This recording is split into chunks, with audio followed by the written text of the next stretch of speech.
السلام عليكم صحباتي، ان شاء الله تكونوا بخير وعلى خير. مرحبا بكم في قناتي على اليوتيوب. جيت وجبت لكم وصفه تحليه كرانشي شوكولا بكريمه خفيفه وبزاف شابه وجينواز مشربه ومشمخه. تبعوا معايا المقادير وطريقه التحضير. اول حاجه نصلوا على رسول الله عليه افضل الصلاه والسلام. عندي هنايا في الاناء حطيت 2 حبات بيض في اناء تاع بيتخا، ولا ما عندكش تنجمي ديري باتور. عندي كاس قله ربع تاع سكر ونخليهم يطلعوا على فيتاس عالي. بعد ما طلعت لي البيض مع السكر نزيد له نص كاس تاع زيت ونص كاس تاع الحليب ونزيدو نخليهم يزيدوا يضربوا. صحباتي ديروا لايك وديروا اشتراك في القناه باش يوصلكم كل جديد. بعد ما نسجم لي الخليط نديرو كاس تاع فرينه ونص كاس تاع كاكاو. من الاحسن تكون كاكاو نوعيه جيده.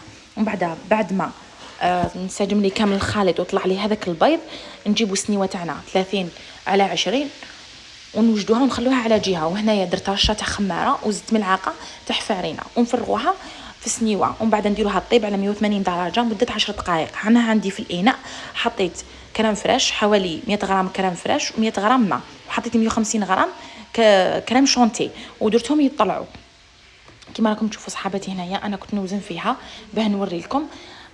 خليتها طلعت مليح. ومن بعد ما طلعت لي درت لها ملعقه كريمه ملعقه شوكولا تختيني. تنجمي هنايا ديري كراميل الا عندك كراميل. ومن بعد عمرتها في بوشيت. جبت هذيك لاجينواز بعد ما طابت لي قطعتها حسب القوالب اللي ندير فيهم التحليه. هنا تنجمي ديري قلب، تنجمي ديري كاري، يبقى اختياري.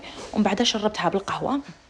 من الاحسن تشربوها بالقهوه باسكو البنه تاع القهوه مع البنه تاع الشوكولا تجي بزاف شابه. ونعمروا القوالب. صحباتي سيوها بارطاجوها مع صحباتكم، ماكمش رايحين تندموا كامل في الوصفه، خاصه اللي عشاق الشوكولا. ومن بعد نعمروا كامل القوالب.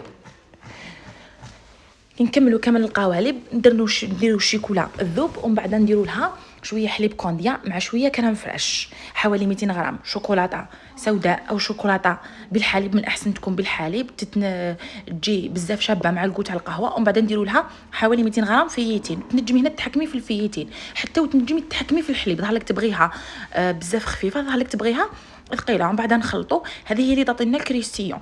ومن بعد نديروها فوق القوالب تاعنا ونخلوها تبرد مده 10 دقائق ونجموا نقدموها. ما بقى لي غير نقول لكم مع السلامه وصحه فطوركم.